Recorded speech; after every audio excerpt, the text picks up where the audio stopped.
합니다.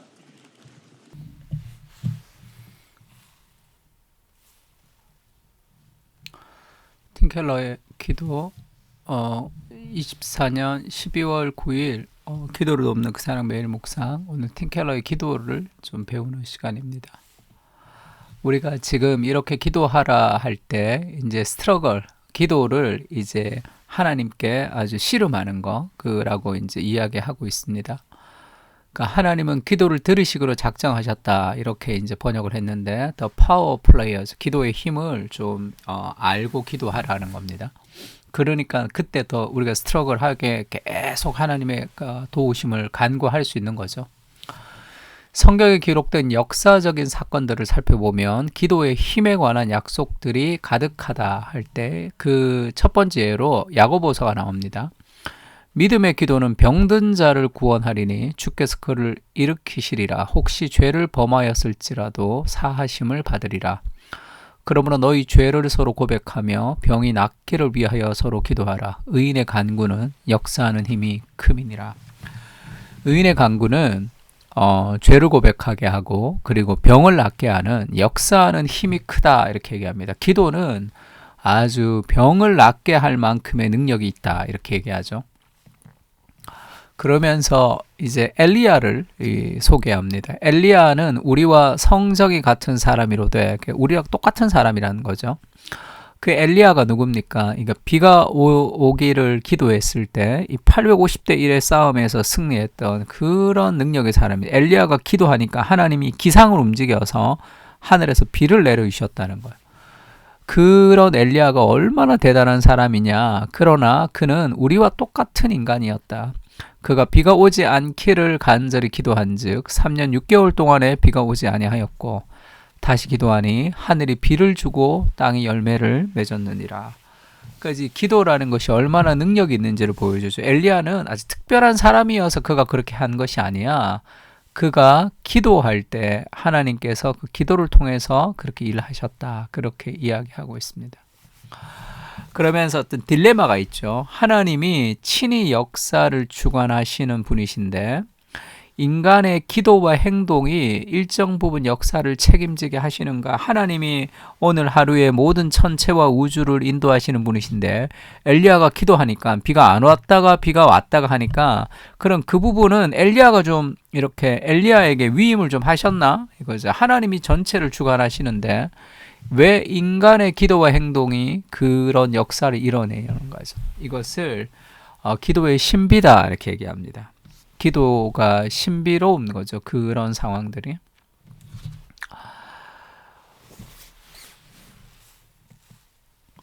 그리고 이 히스기야가 그런 일이 있었죠. 병이 낫기를 기도합니다. 히스기야가. 원래는 히스기야가 이제 죽을 날이 가까웠는데 그가 이제 병이 낫기를 간구하죠. 하나님 그 병을 낫게 해주는 장면이 있습니다.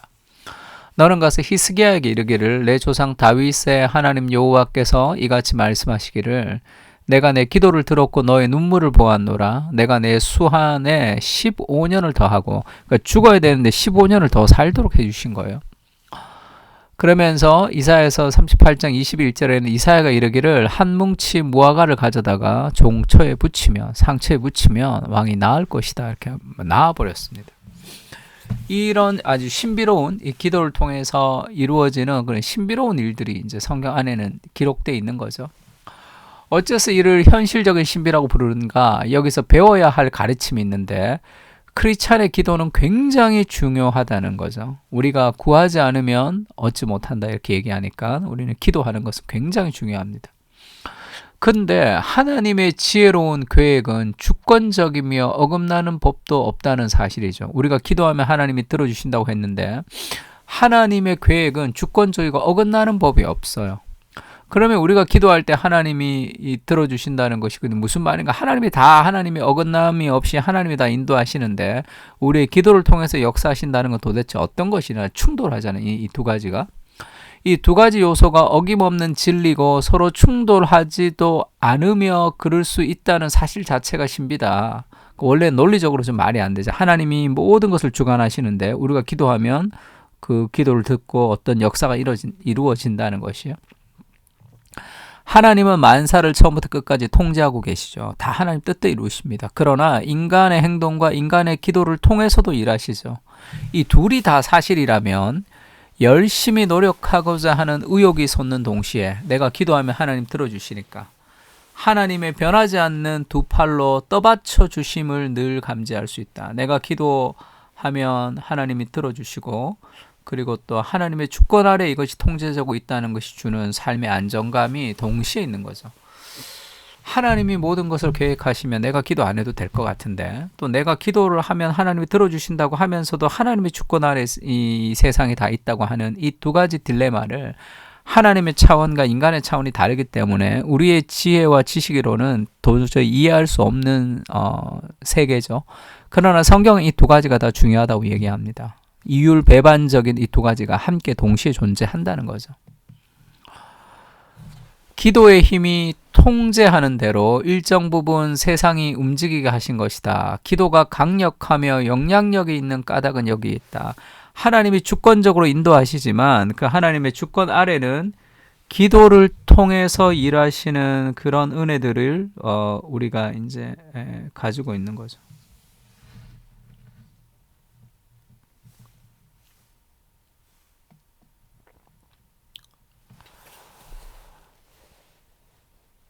야고보서도 이렇게 얘기합니다. 너희 중에 싸움이 어디로부터 다툼이 어디로부터 나느냐? 너희 지체 중에서 싸우는 정욕으로부터 나는 것이 아니냐? 너희는 욕심을 내어도 얻지 못하여 살인하며 시기하여도 능히 취하지 못함으로 다투고 싸우는도다. 너희가 얻지 못함은 구하지 아니하기 때문이요. 구하여도 받지 못함은 정욕으로 쓰려고 잘못 구하기 때문이다. 이렇게 얘기하죠. 우리가 기도해야 되는 이유가 어디 있냐면 우리가 기도하지 않으면 우리가 얻지 못함. 너희가 얻지 못함은 구하지 아니하기 때문이다. 이렇게 얘기하죠. 우리가 기도로 이 세상에 있는 모든 좋은 것은 다 기도를 통해서 온다고 생각하면 됩니다. 기도하지 않고 오는 것은 다 내 거라고 생각하죠. 하나님의 은혜라고 감사와 그런 감격과 하나님을 향한 영광을 돌리지 않습니다. 그래서 모든 것을 간구하는 기도의 힘, 기도를 통해서 하나님 우리에게 주신다는 것을 믿어야 됩니다. 이 모든 것이 하나님의 뜻 가운데 있지만 하나님이 기도할 때 우리에게 가장 좋은 것을 주신다는 것을 기억해야 돼요. 구하여도 받지 못하면 정욕을 쓰려고 잘못 구하기 때문이다. 그래서 우리가 간구해야 됩니다. 하나님이 기도를 통해서 일하시는 분이시다라는 것을 확신하며 힘을 가지고 기도해야 되는 거죠. 에스겔서 36장 37절도 마찬가지죠. 이스라엘 족속이 70년 후에는 포로에서 돌아가게 될 것이다 얘기합니다.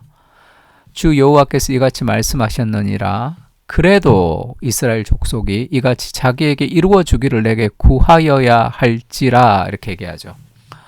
70년 뒤에는 이스라엘이 포로에서 돌아가는 것은 하나님의 주권적인 뜻으로 어떤 무엇으로도 변하지 않는 하나님의 뜻이지만 가만히 있으면 돌아가는 것이 아니라 너희가 그래도 구하여야 할지 기도를 해야 된다는 거예요. 그러면 기도하지 않으면 하나님의 뜻이 이루어지지 않습니까? 그렇지가 않죠. 하나님의 뜻은 반드시 70년 뒤에는 이루어집니다. 그러나 기도를 통해서 이루신다는 것이죠. 내가 기도 안 할 수는 있겠죠. 그러나 누군가의 기도를 통해서 하나님 그것을 이루시는 거예요. 그래서 하나님의 뜻과 기도는 함께 가는 겁니다. 아, 내 기도를 통해서 하나님 일하시는구나 라는 확신을 가지고 기도하십시오. 마태복음 7장 7절에서 12절이 기도의 어떤 확신을 주는 구절이죠. 구하라 그리하면 너에게 주실 것이다. 찾으라 찾아낼 것이다. 문을 두드리라 그리하면 열릴 것이니 이 구절을 좀 묵상하면서 우리가 좀 오늘 기도를 좀 했으면 좋겠습니다. 하나님 기도의 힘을 믿습니다. 내가 하늘에 있는 이 땅에 있는 모든 좋은 것은 다 기도를 통해서 오는 것입니다. 하늘로부터 오는 모든 신령한 은혜는 다 기도를 통해서 오는 것이죠. 기도의 힘을 신뢰하며 오늘도 기도하면서 살아가는 우리가 됐으면 좋겠습니다. 우리 다 같이 마태복음 이 구절을 묵상하면서 함께 좀 기도했으면 좋겠습니다.